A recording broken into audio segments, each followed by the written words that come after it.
We're about to leave our host's home. The sweet old lady that we were being hosted by is a little bit sad. She said she lives alone, only one son she has here to take care of her, and she really enjoyed the company. So it's really touching. It's really nice. Great feeling to be so welcomed by the local people here. But we have a long road ahead, so we're gonna head out. Something I've noticed here is, no matter how dirty and poor one's household is, the kids and their school uniforms are always well-groomed and dapper.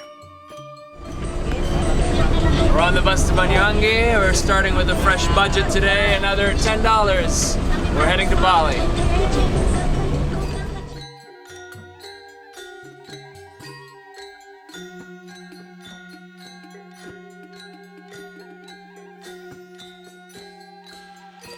Here's Ryan, my cameraman, acting a little camera shy. Don't worry, buddy, I'm not filming you, I'm filming the cute girl next to you. So we jumped off the bus, which was 50 cents to get here to Banyuwangi, and now we are continuing our trip on this yellow van, which is going to take us all the way to the harbor for $1. Made it to the harbor, and we're about to jump on the ferry and cross the strait to Bali. Price is only 60 cents for the ferry.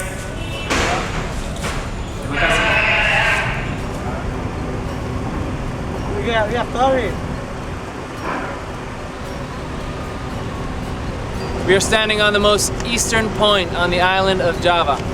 Behind me, you can see the island of Bali. Between these two islands, there's a strait, there's a water crossing of only a few miles, and we're about to jump on a ferry with a bunch of cars and make this crossing. It's only going to take about an hour, and we're going to be arriving in Bali, the island of the gods.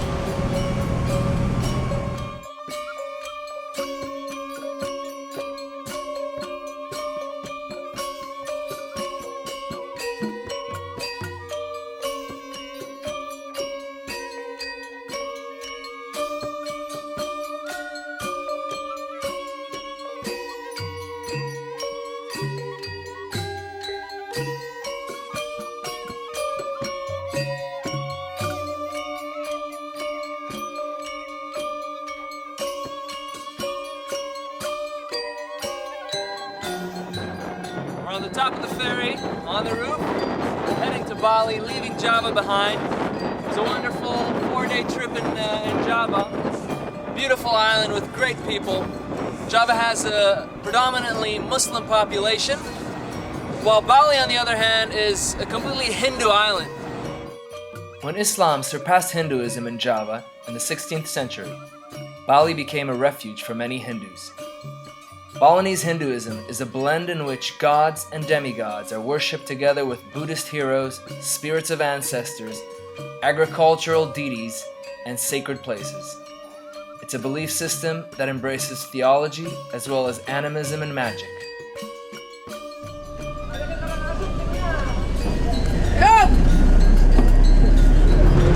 Welcome to Bali, my friends. We made it to the island of the gods. $2. $2 to Lavina. We're on the bus. We're on the way.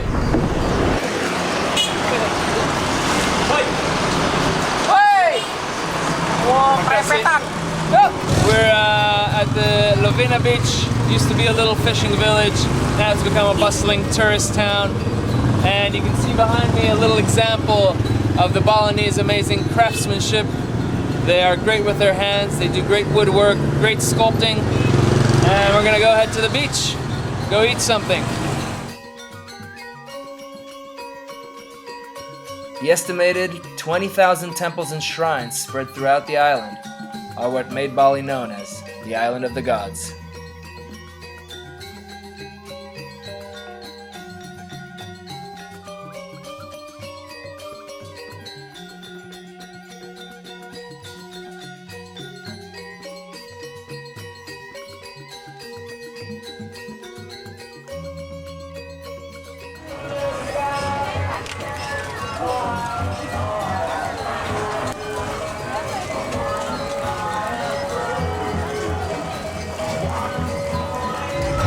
panchat lovina.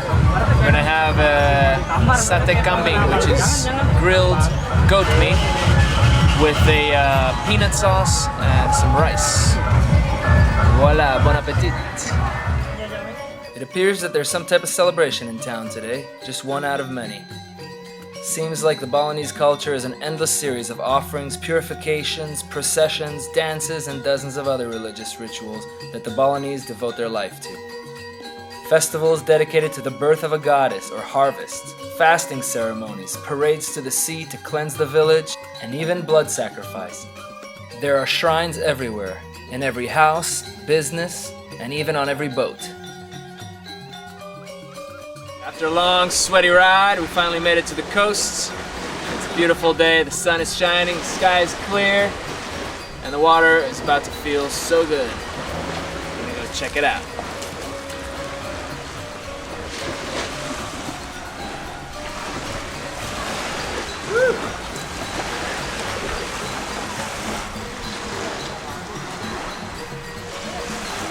A group of students wearing an excessive amount of clothes for the beach asked me to film them for their school project.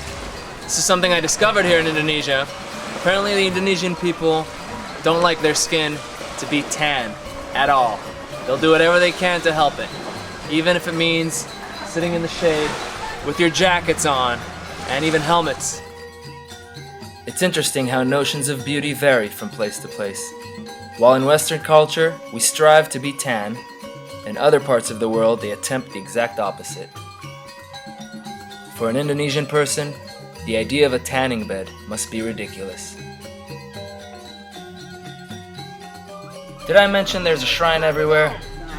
Yep, that includes taxis, buses, and vans, like this little shrine that we encounter on our way to Singaraja, our next destination.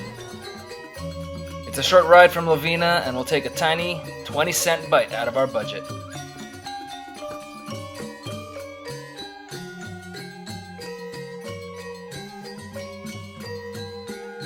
Every Indonesian is required to undertake 9 years of school. We didn't get a chance to film a school from the inside, but here's a little glimpse of what it looks like when only one kid is around. We're standing here in the terminal in Singaraja, and we've noticed that there's some cages with cocks in them. This is a very popular activity in Bali especially, but all over Indonesia, is the cockfighting. A lot of people might consider this to be an inhumane, cruel sport. I think it's definitely not less humane than raising chickens in huge farms, pumping them with hormones, and then slaughtering for our McChickens. In nature, these males will naturally fight each other. A champion cock is loved and cared for, fed the best food, and he might even enjoy a comfy retirement. Without a doubt, a much better fate than being raised in the dark to become a McNugget. Alright, we're on our van, we're going to Bedugul, heading up the mountains, and it's gonna be a windy road, and hopefully it'll be a little chillier up in the hills, as it is steaming hot down here in Singaraja. Here we go. We start heading up the mountains, escaping the heat, leaving the coast behind us on our way to Bedugul and the Beratan Lake.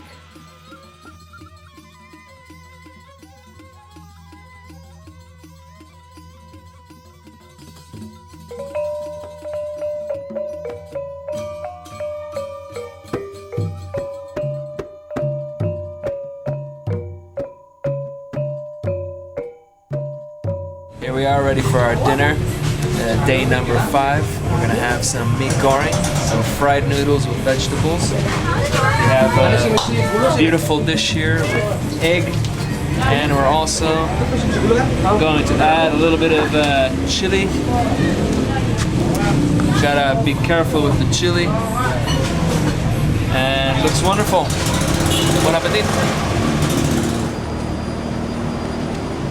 Here we are. We made it up the steep mountains, and we're now in Bedugul. It's already nighttime, and for the cheap price of only $2.50, score this awesome room. Come with me, check it out.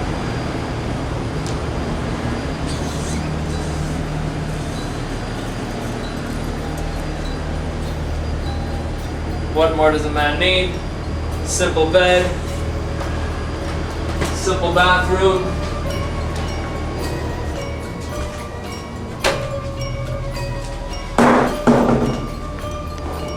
Yeah. This is the Balinese shower, and also how you flush the toilet. So, you know, it's basic, it's wonderful. It's good enough for me.